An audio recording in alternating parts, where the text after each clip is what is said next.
আসলে আমরা একটা ক্রান্তিকালে আছি। আমরা যারা এই মানে আমাদের গভর্নমেন্ট হয়তো আর ৩ মাসের মধ্যে তো আমরা ইলেকশন দিচ্ছি, তারপরে চলে যাচ্ছি। কিন্তু একটা জিনিস কিন্তু খুব ইনক্রিজিংলি এভিডেন্ট হচ্ছে, সেটা হচ্ছে যে আমরা যারা জবে আছি আর আমরা যারা জবে আসব, তারা সবাই কিন্তু একটা প্রেশারের মধ্যে আছে, ভয়াবহ প্রেশার। পুরো গ্লোবালে জবের একটা শিফট হচ্ছে। সেই শিফটে আপনি যে জবটা করছেন সেই জবটা থাকবে কি না সেটার কোনো গ্যারান্টি নেই। আপনার ইয়েতে যে এআই করবে না, ইউ ডোন্ট নো। আপনি একটা কালকেই তো কালকে না পরশুদিন একজনের সাথে কথা বললাম, সিরামিক ফ্যাক্টরিতে এখন রোবট ব্যবহার হচ্ছে। আপনি যে জবটা রোবট শেষ ফিনিশিং কাজটা রোবটকে দিয়ে করাচ্ছে, বিকজ তাতে ফিনিশিং কাজটা বেটার হয়। আপনার গার্মেন্টস ফ্যাক্টরিতে যেই গার্মেন্ট ফ্যাক্টরি আগে 12,500, আমার পরিচিত গার্মেন্টস ফ্যাক্টরি, সে 12,500 লোক দিয়ে সে $120 মিলিয়ন মতো এক্সপোর্ট করত। এখন তার 12,500 লোক আছে, সাথে অটোমেশন যুক্ত হয়েছে, তার এক্সপোর্ট হচ্ছে $200 মিলিয়ন। আপনার আমার সবার জব এখন অ্যাট স্টেক। আমরা যেই জায়গাটায় কাজ করছি, যেই জায়গাটায় যেতে চাচ্ছি, আমরা জীবন মানে ওই জবটাকে তৈরি করার জন্য এখন পুরো পৃথিবীব্যাপী অনেকে বলছেন ইউনিভার্সিটিরই বা দরকার কি। এমনও আছে, আমি 4 বছর ধরে একটা ছেলেকে পড়াচ্ছি, 4 বছর, 4 বছরে ওই পড়ানোটারই বা যৌক্তিকতাটা কি, এটা নিয়েও কোশ্চেন হচ্ছে। মানে যেই একটা ফ্লাক্সের মধ্যে আমরা আছি, সেই জায়গায় সত্যিকার অর্থে বাংলাদেশ তার রিসোর্সটা কোথায় মোবিলাইজ করবে, তার জনগণকে আরও শিক্ষিত করতে, স্কিল করতে, এটা একটা বিগ কোশ্চেন। আমরা কি এই ন্যাশনাল ইউনিভার্সিটির মাধ্যমে যুগ যুগ ধরে পলিটিক্যাল সায়েন্সের গ্র্যাজুয়েট তৈরি করব? বাংলাদেশের লাখ লাখ, আমরা প্রতি বছর দেখবেন, কি করো ভাই, আমি পলিটিক্যাল সায়েন্সে পড়ি রাজেন্দ্র কলেজে, আমি পলিটিক্যাল সায়েন্স পড়ি ব্রজেন্দ্র কলেজে, বিএল কলেজে। এটা তো দরকার নাই। বাংলাদেশে কত লাখ লাখ লোক পলিটিক্যাল সায়েন্স পড়ে, বাংলাদেশের লাখ লাখ লোক বিবিএ পড়ে। আমার কি এত বিবিএ দরকার আছে? আমি প্রাইভেট ইউনিভার্সিটিগুলোকে আমি কোটা ফিক্সও করে দিতে পারছি না যে তোমার এত বিবিএ গ্র্যাজুয়েট বের করার দরকার নেই। এই যে একটা মানে ক্রাইসিস, অথচ আমার গভর্নমেন্টের স্টেটের সমস্ত রিসোর্সটা আমি মোবিলাইজ করে আমি আমার কলেজগুলোকে চালাচ্ছি, কলেজের টিচারগুলোর বেতন দিচ্ছি, তারপরে আমি কি প্রডিউস করছি? আমার ওই 4 বছরের তাকে আমি ওইটা না পড়িয়ে তাকে যদি জাপানিজ ল্যাঙ্গুয়েজ পড়াতাম, আমার জাপানে আমার এখন 10 লক্ষ লোক থাকতো। জাপান নিডস, বারবার এসে জাপানিরা বলছে যে আমি 10, 15, 20 লক্ষ লোকের মতো দরকার তাদের।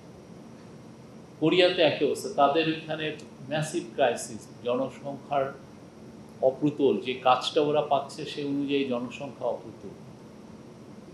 ওইখানে আমি কোরিয়ান ল্যাঙ্গুয়েজ শিখাতে পারতাম, তো আমি শিখাচ্ছি কি, আমি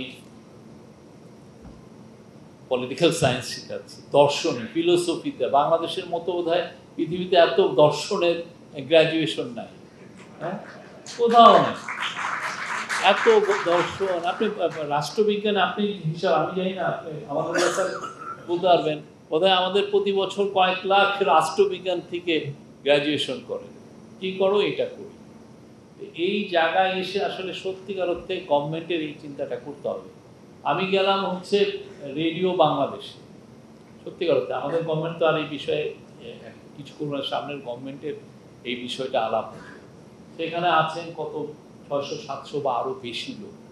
অথচ আমি আমেরিকায় যে দেখবেন যে ওদের যে পাবলিক ব্রডকাস্টিং সিস্টেম, পিবিএস বা ইয়েতে যেতে রেডিও 10-15 জন গিয়ে একটা রেডিও স্টেশন চালায়। এত ওয়েল ইকুইপ, এত মেশিনারি, এত মানে পুরো মানে এআই এবং সব ধরনের তারা ওয়েল ইকুইপ, তার লোকটা লাগছে না। অথচ আমি তো টপ হেভি করছি, আমি প্রচুর লোক নিচ্ছি, আমি এত ইঞ্জিনিয়ার নিচ্ছি, এখন ইঞ্জিনিয়ারদেরকে আমি কোথায় প্রমোশন দিয়ে কোথায় নিবে সেটারই আসলে কুল কিনারা নাই। এই একটা জায়গায় এসে এখন সত্যিকার অর্থে আমাদের খুব র্যাপিডলি প্রচুর কম্পিউটার বা সফটওয়্যার বা এআই এদের বা ট্রিপলি এটার গ্র্যাজুয়েট লাগবে। পুরো গ্লোবাল যে শিফটিং হচ্ছে, সেই যে হাওয়া যেদিকে বসছে সেখানে আমার পালটা তুলে দিতে হবে।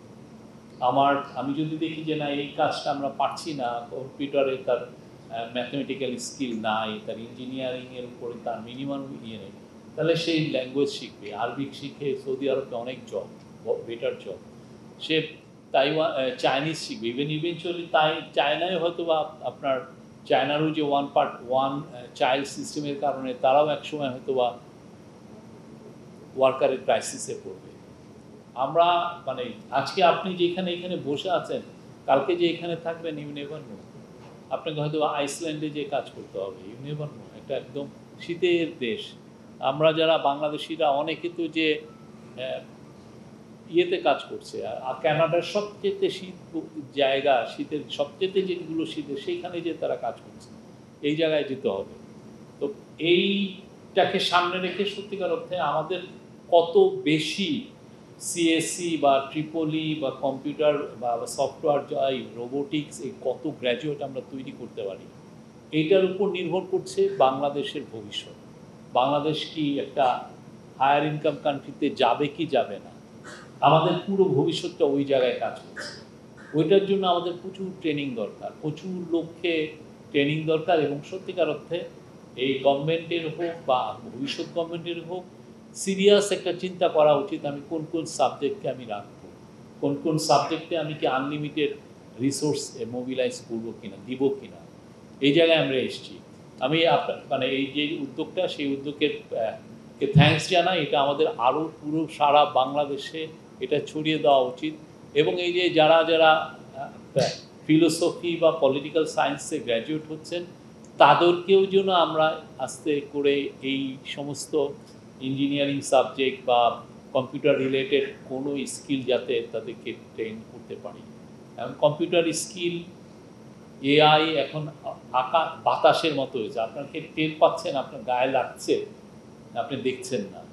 অনেক টেক বেস সলিউশন, টেক তো আপনি সারাদিনই তো টেকের মধ্যে ঘুমাচ্ছেন, গোসল করছেন, সবই তো টেক, আমরা তো টেকের মধ্যে আছি।